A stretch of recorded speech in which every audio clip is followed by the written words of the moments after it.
Les lentilles ophtalmiques, le granit, les croustilles et les microprocesseurs, ils sont tous omniprésents dans nos vies.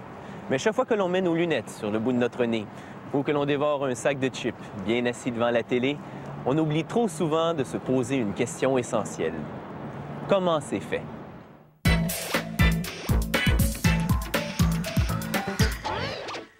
Compte en commun un joueur de hockey, un astronaute et quelqu'un qui est myope comme une taupe. Eh bien, ils peuvent tous bénéficier d'une matière révolutionnaire, le polycarbonate. C'est lui qui évite aux hockeyeurs de recevoir des rondelles en plein visage.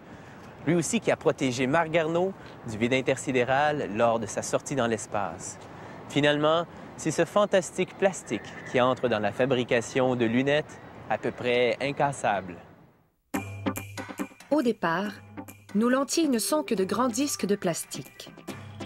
On place tout d'abord un film protecteur du côté convexe pour ne pas l'endommager pendant qu'on travaille sur le côté concave, en laboratoire.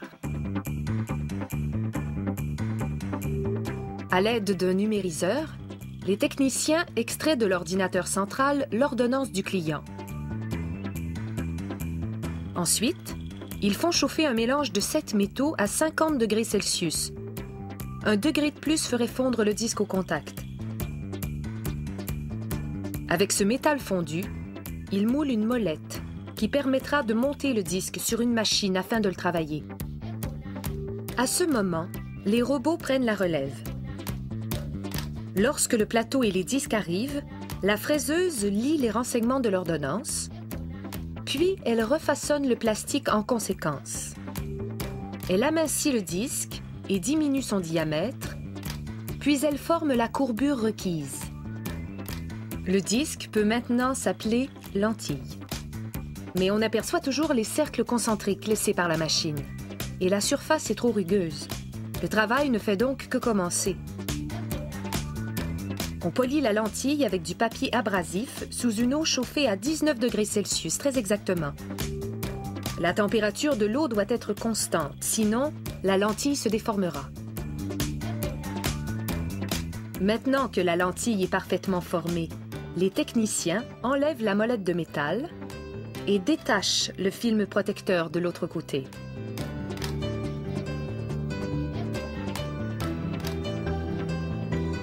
À l'aide d'une machine appelée lancomètre, ils s'assurent de l'exactitude de l'ordonnance.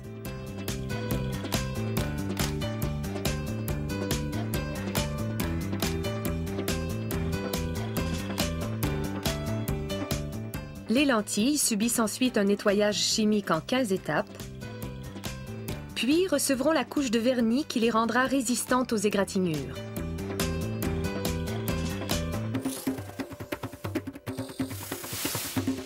Le traitement anti-reflet augmentera la transparence de la lentille pour lui permettre d'absorber la lumière. Différents produits chimiques en poudre feront le travail, tels que l'oxyde de silicium, l'oxyde de titane et l'oxyde de zirconium. Il faut évacuer tout l'air de cette petite pièce. Un faisceau d'électrons à haute puissance chauffera alors les produits chimiques jusqu'au point d'ébullition. Les poudres passeront de l'état solide à l'état gazeux pour recouvrir les lentilles. C'est maintenant le moment de transformer nos lentilles en lunettes, en les installant sur les montures. Une ventouse tiendra les lentilles durant tout le processus d'ajustement. Cette machine trace la forme de la monture,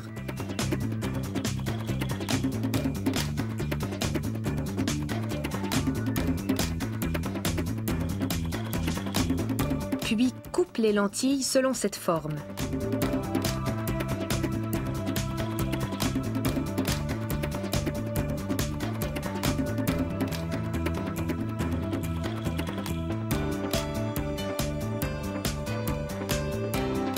Sur les montures régulières, les lentilles s'ajustent d'elles-mêmes. Avec les montures de métal ultra léger, on doit tout d'abord percer des trous à travers les lentilles.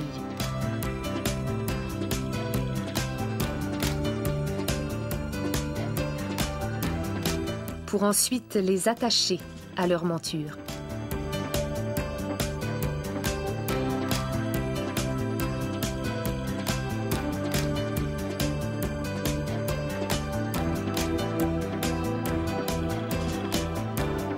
En tout, il aura fallu seulement 3 jours pour faire subir cette radicale transformation à notre banal disque de plastique.